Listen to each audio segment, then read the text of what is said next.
O'zbekiston jahon chempionatiga chiqibdi, endi nima qilamiz? O'yin oyida chiqdi.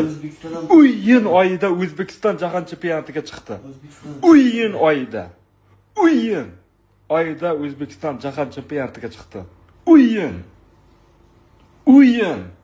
oyida O'zbekiston jahon chempionatiga chiqdi.